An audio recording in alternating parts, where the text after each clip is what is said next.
আশুলিয়ার মানুষ 24 ঘন্টা যিনি আমাদেরকে সেবা দেয়। যদি পানির দামে অক্সিজেন কিনতে হতো তাইলে এই মজমা যেই কটা বেতন পায়, যেই কয় টাকা বেতন পায়, 2 দিন অক্সিজেনের বিল দিতে পারতো কিনা সন্দেহ আছে। এই এন্টার আশুলিয়ায় যত মানুষই বলুক না কেন যে আশুলিয়ার বাদশাহেরা, আশুলিয়ার ভূমির মালিকেরা, কেউ হয় হয় আমার মনে হয় না কারো কাছে অ্যাবিলিটি আছে যে ডেলি শুধু অক্সিজেনের বিল দিন। অক্সিজেনের ডেলি 16,500 টাকা বিল দিতে হতো যদি পানির দামে 30 টাকা লিটার অক্সিজেন কিনা ব্যবহার করতে হতো। ডেলি আমরা 550 লিটার অক্সিজেন নেই। 30 টাকা লিটার, 550-কে 30 দিয়ে গুণ দেন, দেখেন কয় টাকা বিল হয়।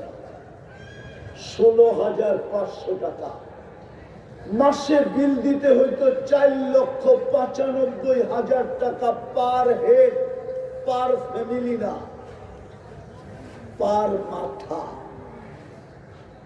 নাই এরকম অ্যাবিলিটি গেল একজন, এই দুনিয়াতেই নাই। দুনিয়াতে কেউ হতো না যে ডেলি বিল দিতে পারে।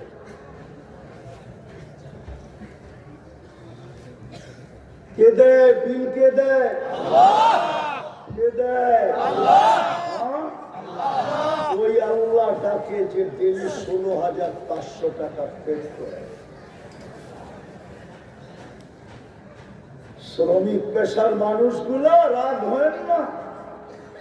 জিহ্বা যদি আমাদেরকে 7 চেক করে না দিত তাইলে সকালে আর ফ্যাক্টরিতে যাওয়ার স্রোত কি হয়, এখানে এর চেয়ে বেশি প্লেট হাতে নিয়ে স্রোত হইতো প্যাথোলজি সেন্টারের সামনে যে আমাকে 7 চেক করে দাও, আমাকে নাস্তা করতে হবে। তাইলে বুঝা যেত কয় টাকা ডেলি দিতে হবে।